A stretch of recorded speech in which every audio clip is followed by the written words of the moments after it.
Attention treasure hunters, it's time to up your Jack Sparrow game for this video. Buried treasure, the storied booty of pirate myths, is a myth no longer. Have you ever wondered what it would feel like to be suddenly filthy rich? Can you imagine the feeling of prying open an old barnacle-covered chest and being blinded by the flash of long-lost Spanish gold? Well, me hearties, gather round, for you're about to hear tell of the few legendary pirate booties still as yet undiscovered. Some resting on the ocean floor, others buried in the earth. Troves of priceless jewels and gems are there for the taking. Will you be the lucky soul who strikes it rich? You're about to find out. But before we start our quest, we'd like to welcome you aboard Slyworks. On today's voyage, we'll be presenting another video of fun facts that you are sure to enjoy. Before we reveal the legends of lost loot, don't forget to hit that subscribe button and turn on that post notification icon to ensure you don't miss any of our amazing videos. And now, to the treasure. Forest Fenn's treasure. The saga of Forest Fenn's treasure is a modern-day scavenger hunt, a wild and lucrative ride for some, but a sad trek home for most, at least those who made it out alive. But what makes this treasure hunt most remarkable is that the treasure, $2 million in gold and jewels, was not the stuff of fairy tales. It was real.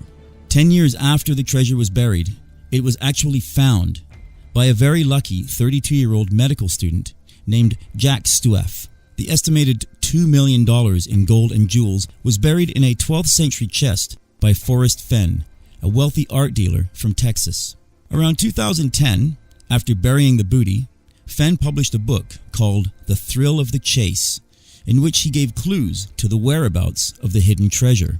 Over the next 10 years, an estimated 250,000 thrill seekers and adventurers combed the Rocky Mountains. 5 poor souls actually died in the attempt, while several more were arrested for reckless behavior.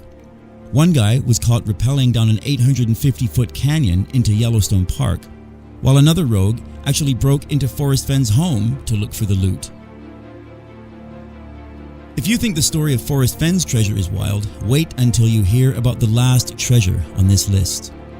Next up is the treasure of a true pirate, the notorious Captain Kidd. Born in Scotland around 1645, William Kidd was first employed by British authorities to hunt pirates before he opted to join the other side and hunt for treasure-laden ships. After looting a ship loaded with valuable cargo in 1698, Kidd was caught, imprisoned, and questioned by the British government before being executed in 1701. The fate of much of his booty has remained a mystery, sparking intrigue and excitement for generations of treasure hunters. In 2015, off the coast of Madagascar, a group of archaeologists led by marine underwater investigator Barry Clifford claimed to have found Captain Kidd's flagship, the Adventure Galley, and a part of Kidd's booty, a 121-pound bar of silver. However, a team from UNESCO visited the site to verify Clifford's claims and brusquely dismissed his highly publicized announcement. The UNESCO report said the silver ingot was just a lead weight, and that the supposed shipwreck was merely a broken piece of the Samari port. Clifford, however, stood by his claims and called UNESCO's investigation prejudiced and non-scientific. What's more, Clifford is known for discovering Captain Black Sam Bellamy's pirate ship, the Whydah, the world's only fully authenticated pirate shipwreck, so he does know a thing or two about pirate ships. Things only get more bizarre as we go on to our next quest, the lost ship in the desert.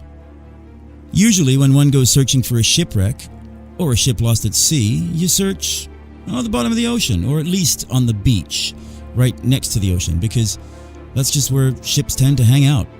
But this treasure trove is said to be aboard a large ship which lies buried in or around the landlocked Salton Sea Basin in California's Sonoran Desert. But how did the ship get there in the first place? One explanation, according to local writer Bob Diffley, holds that an exceptionally large tide from the Gulf of California may have collided with exceptionally heavy runoff from the Colorado River at the river's delta, producing a flood that broke through the land barrier to the Salton Sea. The cresting waters could have carried the ship over the natural dam down into the Salton Sea Basin. The flood, so the story goes, would have then retreated, leaving the vessel stranded. and now buried. To some, however, the idea of a ship stranded in the desert is absurd, and they point to the lack of any real proof. For others, the lack of proof just means that the ship hasn't been discovered yet. Furthermore, according to the believers, people have seen the ship. In 1933, a librarian and her husband believed they saw a large wooden ship, perhaps a Viking vessel, wedged into the rock face of Canebrake Canyon. However, the ship was too high up the steep face of the canyon wall for them to access without climbing gear. They left to get the necessary equipment and planned to return in a day or two. That very afternoon, however, a 6.4 magnitude earthquake struck the area and leveled the canyon, burying the ship in the rubble below. The next quest is a mind-boggling one. A gem for those who enjoy deciphering cryptic texts and codes. The Beale ciphers, a set of 200-year-old ciphers, may reveal the location of millions of dollars worth of gold, silver, and jewels buried in rural Virginia. For the past century, the challenge of breaking these codes has attracted the military, computer scientists, and conspiracy theorists. All have failed. This raises the question, are the ciphers and the treasure even real? Well, let's decipher some of the story. The tale begins in January of 1820, when a stranger by the name of Thomas J. Beale rode into the town of Lynchburg, Virginia, and checked himself into the Washington Hotel, where he spent the rest of the winter and then left. Beale returned 2 years later. Again, he spent the winter in Lynchburg and disappeared in the spring. But this time, he entrusted Morris, the owner of the hotel, with a locked iron box, which was said to contain papers of value and importance. Morris dutifully guarded the box, waiting for Beale to return and collect it. But Beale was never seen or heard from again. Eventually, Morris's curiosity got the better of him, and working on the assumption that Beale was dead, he cracked open the locked box. Inside, he found a note written by Beale and 3 sheets of paper full of numbers. The note explained that Beale and several others had been mining a claim in Colorado and had accumulated a large quantity of gold and silver. In due course, they agreed to move their newfound wealth to a secure place and agreed to have Beale take it back home and hide it in Virginia. Morris kept his word for decades, but in 1862, at the age of 84, he realized that he had to share the secret of the Beale ciphers, lest the secret should die with him.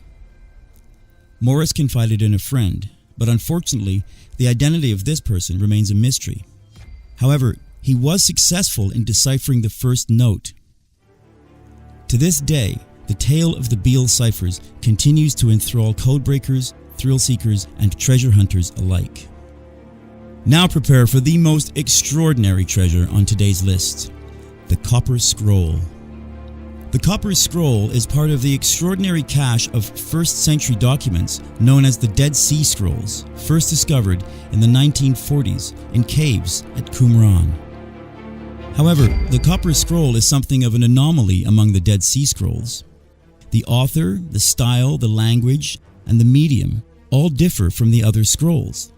And unlike the other scrolls, which were literary works, the Copper Scroll contained a list. It contained directions to 64 locations where staggering quantities of treasure could be found. 63 of these locations refer to treasures of gold and silver, treasures which have been estimated in the tons. In total, over 4,600 talents of precious metals are listed on the scroll. A talent was an ancient unit of weight, which, although it varied from region to region, was equivalent to around 60 pounds. This would put the amount of precious metals detailed in the Copper Scroll at well over £250,000 pounds in weight, making the total haul worth over $1 billion. The Copper Scroll has led to one of the biggest treasure hunts in history, with numerous expeditions setting out to find the valuable hoard. However, finding the treasure is no easy feat.